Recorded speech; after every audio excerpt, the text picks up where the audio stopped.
ইসরায়েলে ৩০টিরও বেশি রকেট নিক্ষেপ লেবাননের। ইসরায়েল থেকে মুক্তি পাওয়া গাজার শিশুর শরীর সিগারেটে পোড়ানো। রাশিয়ার প্রতি কৃতজ্ঞতা প্রকাশ করে যা বললেন ইরানের প্রেসিডেন্ট। শুনছিলেন শিরোনাম, এবার বিস্তারিত। তার আগে অনুরোধ থাকবে চ্যানেলটি সাবস্ক্রাইব করবেন। ইসরায়েলে ৩০টিরও বেশি রকেট নিক্ষেপ।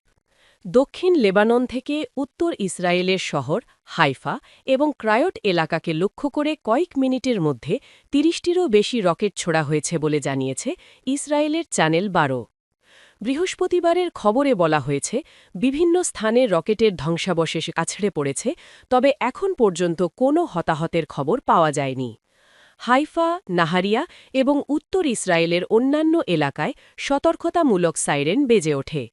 একই সময়ে রকেট প্রতিরোধের চেষ্টার ফলে হাইফার আকাশে জোরালো বিস্ফোরণের শব্দ শোনা যায়। ইসরায়েলের জরুরি সেবা সংস্থা ম্যাগেন ডেভিড অ্যাডাম জানিয়েছে, রকেট হামলায় কোনো হতাহতের ঘটনা ঘটেনি, তবে আশ্রয়কেন্দ্রে ছুটে যাওয়ার সময় আতঙ্কিত হয়ে সামান্য আহত হওয়া কিছু মানুষকে তাদের দল চিকিৎসা দিয়েছে। ইসরায়েল থেকে মুক্তি পাওয়া গাজার শিশুর শরীর সিগারেটে পোড়ানো। গাজা উপত্যকায় ইসরায়েলি বাহিনী প্রায় ১০ ঘণ্টা আটক রাখার পর এক ফিলিস্তিনি শিশুকে ফিরিয়ে দিয়েছে। শিশুটির শরীরে সিগারেটের দাগের মতো পোড়া চিহ্ন পাওয়া গেছে। খবর মিডল ইস্ট আইয়ের। ২১ মাস বয়সী শিশু জাওয়াদ আবু নাসারকে তার বাবা ২৫ বছর বয়সী ওসামা আবু নাসারের সঙ্গে ১৯ মার্চ কেন্দ্রীয় গাজা থেকে আটক করা হয়েছিল। পরিবারের সদস্যদের ভাষ্য অনুযায়ী ঈদুল ফিতর উপলক্ষে মিষ্টি কিনতে সকাল ১০টার দিকে ওসামা তার সন্তানকে নিয়ে বেরিয়েছিলেন। যুদ্ধের সময় নিজের বাড়ি, অনাগত সন্তান এবং জীবিকা হারিয়ে মানসিকভাবে ভেঙে পড়েছিলেন ওসামা। ঈদের দিন মিষ্টি কিনতে গিয়ে তিনি আর ফিরে আসেননি। ওসামার বাবা মুহাম্মদ হুসনি আবু নাসার জানান, ওসামা যখন বেরোয় তখন মনে হচ্ছিল সে পশ্চিমে না গিয়ে পূর্ব দিকে যাচ্ছে। প্রতিবেশীরা আমাকে ফোন করে বলল, তাড়াতাড়ি আসুন, আপনার ছেলে তার শিশুকে কাঁধে নিয়ে পূর্ব দিকে যাচ্ছে। মাগাজি শরণার্থী শিবিরে তাদের বাড়ি থেকে প্রায় ২০০ মিটার দূরে ইসরায়েলি বাহিনী ইয়েলো লাইন নামে একটি সামরিক সীমারেখা বানিয়ে রেখেছে।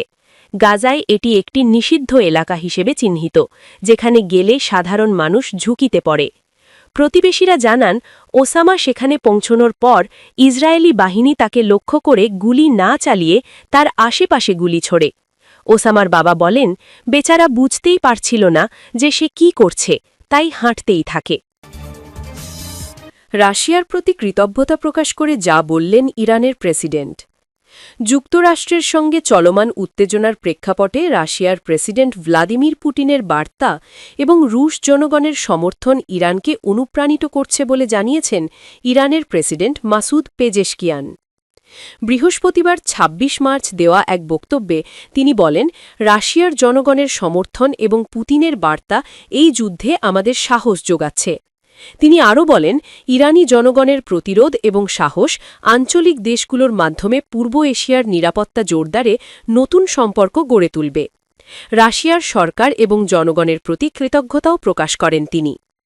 এদিকে ইরানকে লক্ষ্য করে সম্ভাব্য বড় ধরনের সামরিক অভিযানের প্রস্তুতি নিয়েছিল যুক্তরাষ্ট্রের প্রতিরক্ষা দফতর পেন্টাগন।